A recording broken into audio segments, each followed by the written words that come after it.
अस्सलाम वालेकुम व्यूअर्स, मैं हूं जी डॉक्टर शफीउल्लाह खान और आप देख रहे हैं अलसेफ होमियो। दोस्तों, आज मैं आप लोगों को नज़दीक की नज़र की कमी के लिए रेमेडीज़ बताऊंगा। तो अगर वो 1-2 माह आप इस्तेमाल करेंगे तो नज़र में वाज़े बेहतरी नज़र आएगी। इसमें पहली दवाई है जिंकम सल्फ़ 200 ताकत में। ये आप लोगों ने हफ्तावार 2 कतरे ज़ुबान पर लेने हैं।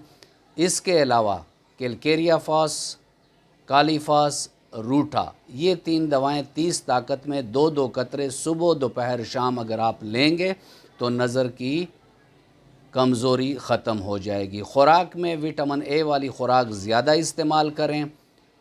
वीडियो अगर अच्छी लगी है तो लाइक और शेयर का बटन दबा दें और साथ में चैनल को सब्सक्राइब कर दें ताकि इस तरह की मुफीद वीडियोज़ आप लोगों को मिलती रहें।